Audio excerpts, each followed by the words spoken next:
I'm Ann, and I'm here with Abbie to talk about the evolution of zoos. Don't forget, we want you to be a part of our conversation about conservation.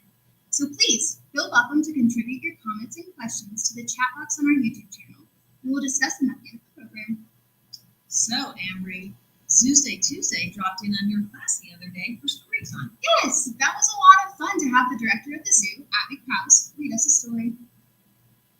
Well, we had a little glitch with the book, but we got it right on the second try. Let's watch. Thank you, Abbie. Thank you, Abbie, for coming into Zoo School today to read a story. My pleasure. I love being here. Zoo School happens every Friday from 9 to 3, and we have a great group of kids that are learning about conservation and how zoos work.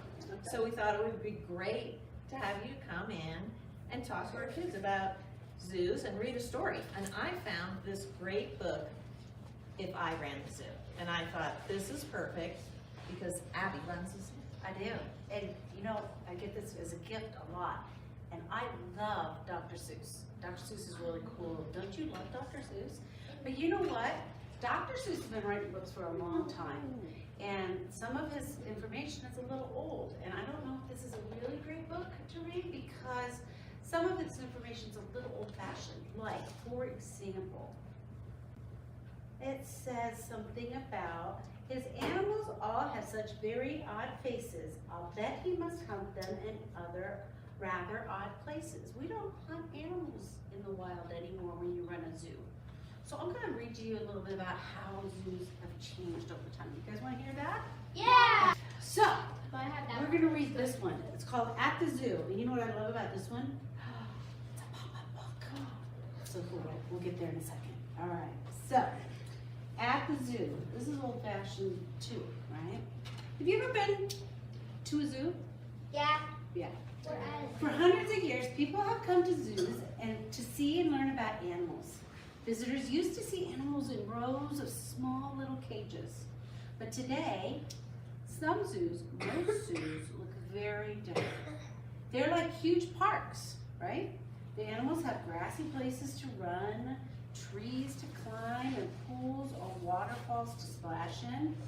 There are even big rooms where birds can fly around freely. Open the gate to this city zoo and come inside. A lot of people work here to keep the animals happy. How many animals can you find?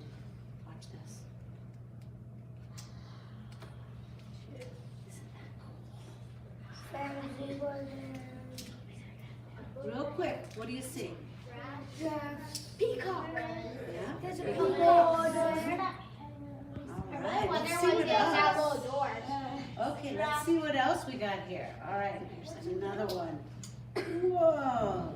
Wow. Orangutans swing and play on a wooden jungle gym in their zoo home.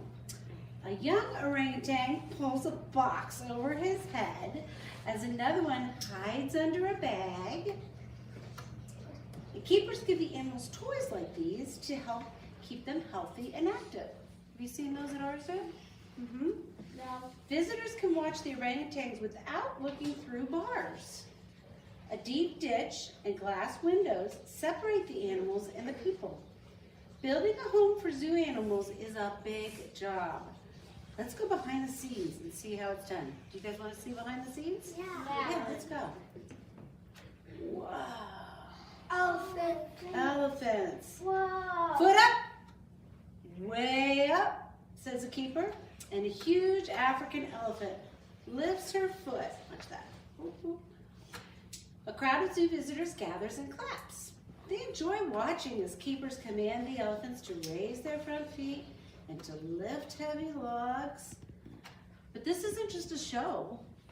The huge animals are trained so keepers can safely move them, feed them, and groom them. And so zoo doctors or veterinarians can treat them. Lifting logs gives the elephant good exercise and keeps them busy. Who exercises here? Feels good for your body, doesn't it? Yep, that's why we want our animals to do that too. All right, come and get it. Skunk. A keeper feeds a tasty fish to a hungry sea lion. Other animals wait their turn. One keeper trains sea lions to leap high for a fish. Each sea lion eats 10 to 30 pounds of fish a day. Whoa. We don't have sea lions here, but what do we have? Otters. We have otters and Fish. penguins. Penguins. They all like They're my fish, favorite. too. My favorite one Yeah. is the Abbie We're penguin. going to go back to the story. Zoo kitchens prepare meals for 2,500 animals at this zoo. That's a lot of work. One elephant can munch 125 pounds of hay, grain, fruits, and vegetables a day. This zoo grows its own hay, but buys huge loads of vegetables, fruits, fish, and meat.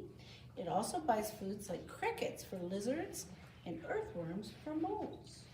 I buy crickets. I buy rats. I know, but they like them. And we have a kitchen with an oven, and those animals eat better than I do. They have yummy, yummy salads every day. We even cook sweet potatoes for them sometimes. Some zoos have built-in exhibits where different kinds of animals live together. Visitors can watch animals behave as they might in the wild. The bridges, moats of water, and glass walls keep them apart. Here, both visitors and animals feel they're in a jungle. Bright parrots and butterflies flutter among trees and vines. A big cat and lizard prowl on the ground. Overhead, a snake slithers and monkeys chatter. For some animals that are nearly extinct in the wild, a zoo may be the only safe home. Today, real jungles around the world are being cut down. At zoos, you can learn about saving the animals and their wild homes. Can you guys imagine the world without animals? Yeah, that would be sad. So we're going to do what we can to try to protect them. Watch this. Whoa. Isn't that cool? You guys been into the rainforest? Yeah, who was in the Rainforest, you can walk around and birds are flying in there and you can see them and you can see the ducks. So that's our book for today. On the back, I love, here is, the back is a bunch of people that work at the zoo, right? You know about zookeepers, right? Yeah. But there are a lot of different jobs at the zoo. Like a veterinarian, who knows what a veterinarian is? It helps people. It's a doctor for animals, right? Mm-hmm. You have guards, you have people that keep you safe, you have carpenters that build the exhibits, you have gardeners that take care of all the plants, you have people that sell things at the cafe, and you have volunteers and teachers here. You guys seen some of these people here at our zoo? Who would like a job at the zoo? All right, in about 15 years you come and see me, okay? All right. So now what do we do, Ann? Well, thank you. That was a great story. Did everyone like the story? Yeah. Do you have any questions for Miss Abbie? Do you have questions about how zoos work or? Okay, let's go here first and then there next. What's up? How do you run the zoo? How do I run the zoo? Very carefully. Every day I have something different to do. Some days I have to go check on the health of an animal with my veterinarian, who's a doctor. Some days I have to help an employee. Some days I come and do story time with a program. Some days I run an event that helps us raise money so that we can feed the animals. A lot of different things, huh?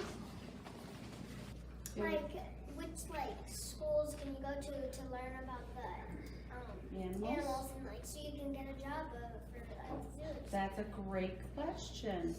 So science is very important in taking care of animals, and you can do many different things. You can take care of them with their medical needs, or you can be a zookeeper, or you can be a researcher, and all of that stuff requires knowledge about science. So if you go study science, and you could even work in different areas like gardening if you wanted to work in a zoo. If you like plants, you can still work in a zoo. So there's all kinds of things, but that's also has to do with science. Does that make sense? Yeah. All right. What, anybody over here? Yeah. How would you be able to have an animal that is full to asleep, how will you get them to fall asleep so you can do surgery on them? Sometimes we use darts. So because we can't get real close, an animal, a doctor will get real close and give you a shot. You don't want to do that with a lion. So we'll use a dart and we'll poke them with the dart, and that will start making them sleepy. But what we try to do is take care of them whenever we can without putting them to sleep, and that's where that training is important. So sometimes we'll say, we practice giving the hip on the fence, and then we can give them a shot right there, and we don't have to put them to sleep. Well, I hope to see some of you guys in the zoo field, and if not, I hope you're very successful in whatever you decide to do. All right. Thank you, Abbie. Bye, guys. That was a fun treat for our zoo school kids. They're learning so much about conservation and the role zoos play in saving animals from extinction. If we have any homeschooling families in the audience interested in finding out more about zoo school, we're having an open house tomorrow night from 4 to 6 right here at the zoo. You can register on our website at the address below. And what kind of activity are we going to do this week? Well, we talked a little bit today about how zoos have changed since the 1950s when Dr. Seuss wrote If I Ran a Zoo. And it got me thinking about what zoos will look like in another 70 years. I learned that zoos will continue to find ways for the animals in their care to live more natural lives. Visitors to the zoo might be able to view them through tunnels that go through their enclosures or see them in virtual reality settings. One very famous zoo architect, John Pueblo, calls these zoos of the future unzoos because the enclosure barriers will be around the guests, not the animals. I found a sort of future-y activity to play at the National Zoo, which has placed cameras in some of their exhibits so that people can visit their National Zoo right from their own homes. Let's watch the Panda Cam while we wait for your questions and comments. Some of the innovations that modern zoos will use are as simple as webcams. Our National Zoo has created bingo cards for kids to use with the webcams of the naked mole rat, the elephants, the giant pandas, and the lions exhibit. The website for the webcams can be found below. Or you can use the bingo cards in person right here at the Pueblo Zoo for the naked mole rats and lions. You can pick them up at the gate. Now, I'd like to introduce a new education staff member who will be joining us on Zoosday Tuesday today. Melissa Velasquez. Welcome, Melissa. Hi, everybody. I just wanted to take a second to invite you guys down to the Pueblo Zoo on April 22nd around 10 a.m. for our Earth Day events. We'll have lots of opportunities where you can learn new things, you can get hands-on and pick up some trash, and there's even a super special zoo challenge that you'll have to participate in. I hope we see you there. Great. That sounds like a lot of fun. That's on April April 22nd from 10 to 2. So, we could just watch the Panda Cam while we wait for questions. David asks, can animals see the cameras and know people are watching them? No. The animals are completely unaware that there's a camera in their enclosure, which is great because they behave in their natural ways, and we get to see them without even bothering them. Mandy wonders, what are some of the things to do young people can have? So at the open house, we're planning to give you guys a tour to get a feel for the zoo, get a feel for the classroom that we spend each of our Fridays in, and just to get to know us as the educators. We'll also have presentations shown with things and projects that our kids have done from this previous school year, as well as what our daily schedules kind of look like. It's going to be fun. Super fun. That is tomorrow from 4 to 6 p.m. Yes. And you can register online. Yes. Any other questions? All right, well, let's wrap it up. Thanks again for joining us on Zoosday Tuesday. Thanks, guys.